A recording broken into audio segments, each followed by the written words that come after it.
We've been in our Arizona house for 3 weeks, and I finally went for my first run this morning. At 9 a.m., it was 92 degrees, and although I would like to blame the heat for the difficult run, I had to be honest with myself. It was probably the 4 week break from exercise.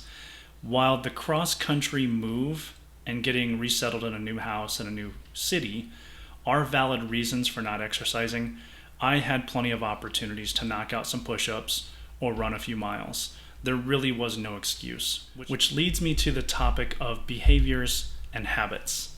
Behaviors are your actions. Habits are behaviors you perform repeatedly until they become automatic.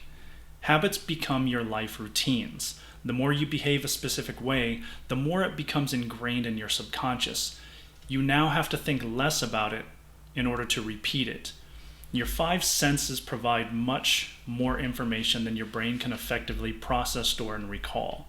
Your brain wants to create shortcuts in the form of habits so it can focus on storing and recalling the most important information at the moment.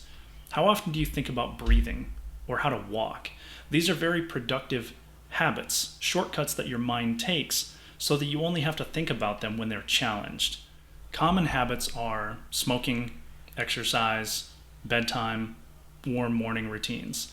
These routines may be productive or counterproductive depending upon the lifestyle you want to live and the goals you want to achieve.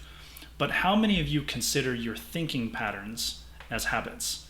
Are you an unnecessarily aggressive driver even when there is no pressing need for aggression? Do you have counterproductive communication habits? Do you tend to treat certain people a certain way? Awareness of your thinking patterns is extremely important for resilience and performance. The more you think a certain way, the more you are training your brain to repeatedly think that way, and it eventually wants to become a habit. The more you think that way, the more difficult it is to stop. And that counts for both productive and counterproductive habits. So focus on your thoughts and your behaviors for more effective habits and a more productive lifestyle. I plan to run at least 3 mornings every week and add in at least 100 push-ups and sit-ups every day. Let me know in the comments, what are your productive habits you want to reinforce? What are your counterproductive habits you want to stop or change? And what behaviors do you need to help these habits?